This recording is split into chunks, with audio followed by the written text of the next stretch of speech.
Every morning when you wake up, the money in your pocket is breathing through someone else's debt. Every dollar or euro you spend carries a promise made by someone and a burden carried by another. But have you ever wondered how far that chain really goes? Pour yourself some tea or coffee, because this story will take you into the invisible world behind money. The debt of the world. Today there's almost no country on earth without debt. The United States owes more than $38 trillion, the highest figure in its history. The European Union carries around 14 trillion, Japan about 9 trillion, and even oil-rich Saudi Arabia carries debt in the trillions. Germany, China, the United Kingdom. The list goes on. But here a strange question appears. If everyone is in debt, then who are we all indebted to? That question takes you not only into economics, but deep into history itself. This is Empires and Economies, where money, power, and history collide. And here, nothing is ever as simple as it looks. Debt is not just a burden. It is the invisible skeleton of the modern world. Every war, every crisis, every period of prosperity is built upon this unseen structure. But when you rewind the chain far enough, you start to notice something strange. The world does not really owe money to anyone in particular. It owes it to itself. But that doesn't mean everyone benefits equally. Today, total global debt has passed $315 trillion, nearly 3 times the size of the entire world economy. How did we get here? Not through credit cards or digital banking. This story began with war, and the birthplace of debt wasn't Wall Street, but England, in the year 1694. The birth of debt, England, 1694. It was the year 1694. England was at war with France, and its gold reserves were running out. The king was desperate.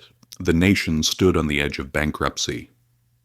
Then an idea was born, one that would change the course of history. The king turned to the wealthy merchants of London. He said, "Lend me your gold, and in return I will pay you regular interest. Those payments will be guaranteed by the taxes of the future." The merchants agreed. And to manage this new deal, a new institution was created, the Bank of England. For the first time, the state could spend money it didn't yet have. It was something the world had never seen before. A way to finance wars not through taxes, but through borrowing from the future. And that simple idea became the cornerstone of modern finance. The state began selling not gold, but its promise. That promise took the form of a bond. It was just a piece of paper, but behind it stood the guarantee of the government. It could be traded, sold, or even passed down as inheritance. France copied the model, the Netherlands refined it, and the newly founded United States adopted the same system to finance its revolution and its expansion westward. Debt was no longer a sign of failure. It became a mark of credibility. A nation's ability to borrow became a measure of its power and trustworthiness. Once, empires conquered lands to mine gold. Now, they issued bonds to earn interest. The battlefield had moved from the sword to the balance sheet filled with numbers, the modern network of debt. 3 centuries later, debt has become more than a government tool. It has become the common language of the entire world. Today, even the world's biggest export is debt itself. The United States owes $38 trillion. Japan owes around $9 trillion. And every 100 days, the global total grows by another trillion. Every country owes, every bank lends, and every citizen, through taxes, wages, and pensions, is both a debtor and a creditor.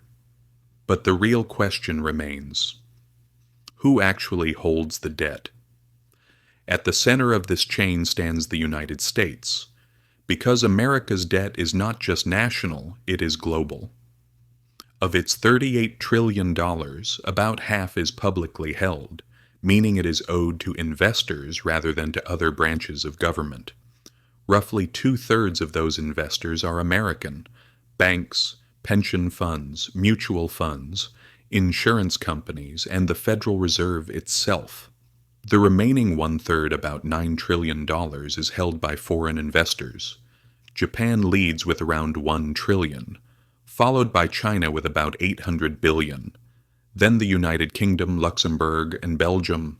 So when people say America owes China, it's true, but only for about 2% of the total.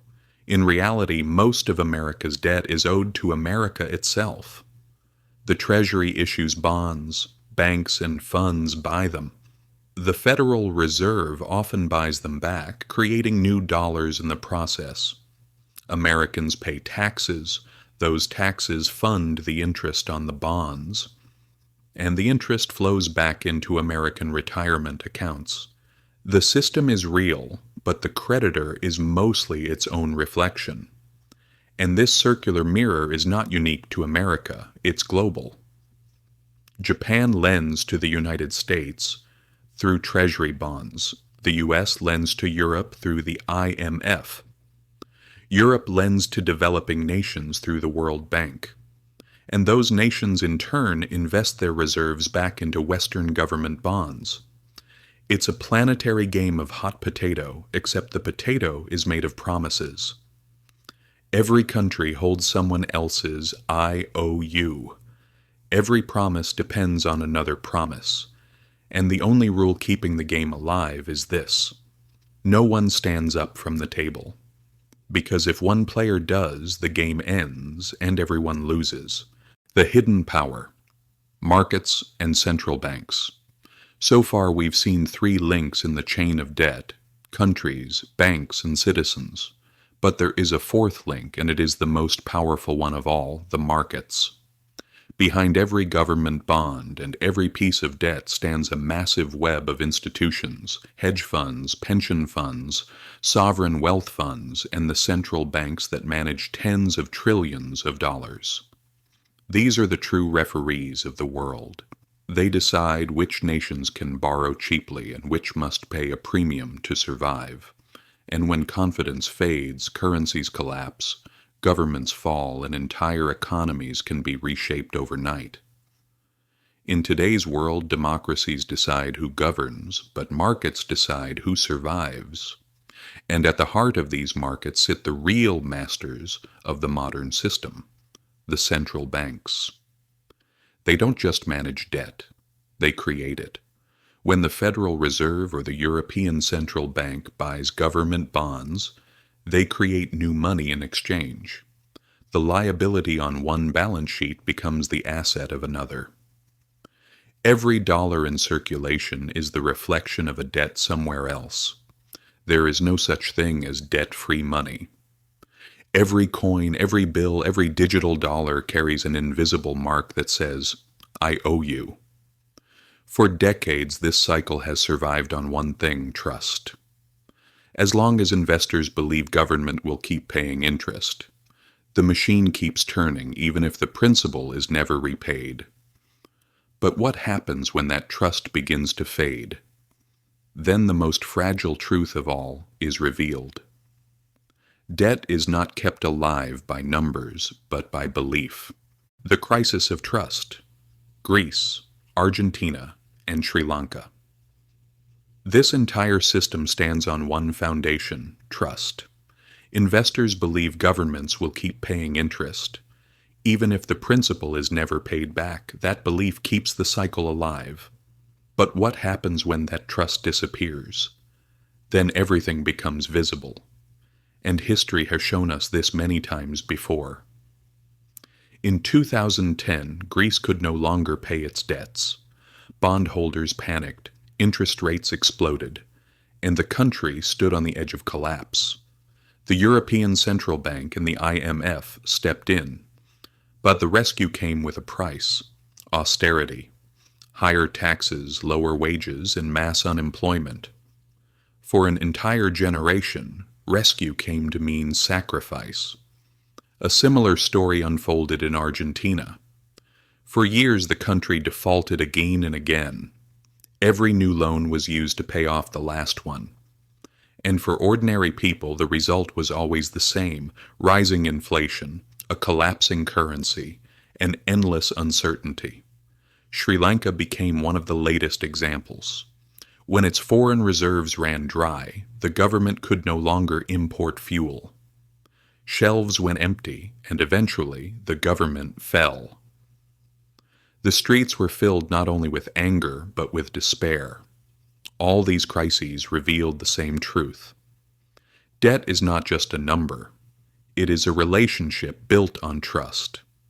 And when that trust breaks, the real players behind the system appear: the IMF, the rating agencies, and the faceless bondholders who can hold entire nations by the throat. But the most striking part is this: even after the collapse, the same cycle begins again. New loans replace old ones, old debts are restructured, and the machine restarts, just under a different name on the same balance sheet. Because in the modern world, debt is no longer designed to be repaid. It is designed to be rolled over. This is no longer a crisis, it is policy. The endless cycle, the real purpose of debt. Today, governments have no plan to pay off their debts. Not now, not ever. That isn't a secret, it's policy. When you take out a loan, you are expected to repay both the principal and the interest. But governments work differently. They treat debt like a never-ending subscription. When old bonds expire, they simply issue new ones. Economists call this process refinancing. The debt itself is no longer the product. The interest, the rent paid for stability, has become the real product. The global economy now depends on that rent. Like a shark that must keep swimming to stay alive, the modern financial system must keep moving, or it dies. The goal is no longer to pay the debt, but to keep investors believing. The United States will never pay off its $38 trillion of debt. It will roll it over forever. Japan has followed the same path. Its debt now exceeds 250% of its GDP, yet its bond yields remain near zero. Why? Because no one is waiting to be repaid. They are waiting to renew the deal. Government debt has become the world's safest collateral.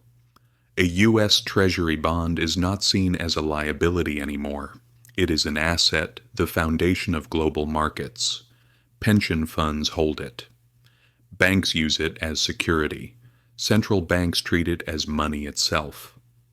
This is why governments can never truly pay off their debts. If they did, the world would lose its most trusted financial instrument. Imagine if Washington decided one morning to pay off every dollar it owes. Banks around the world would lose their most stable asset. The dollar supply would shrink, deflation would begin, and the system would collapse. So, it is not repayment that keeps the system alive, but continuation. That is why governments issue new debt in rhythm, like a heartbeat that keeps capitalism alive. Every pension, every mortgage, every market moves to that same rhythm. The illusion of debt, politics, and belief. Today, nearly every politician repeats the same promise. We will balance the budget. We will reduce the national debt. But those are not truths. They are stories. Because the goal of modern economics is not to end debt, but to keep it believable and manageable. As long as debt is sustainable, the system keeps running. But once faith begins to fade, numbers lose their meaning. Interest rates rise, markets freeze, and the foundation of it all, trust, collapses. The secret of sovereign debt is simple. The plan was never to pay it back. The plan was to keep the world believing that it will be paid.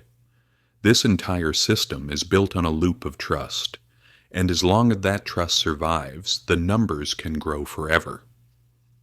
But trust is not equal for everyone. People like to say we owe the debt to ourselves. It sounds comforting, but it's only half true.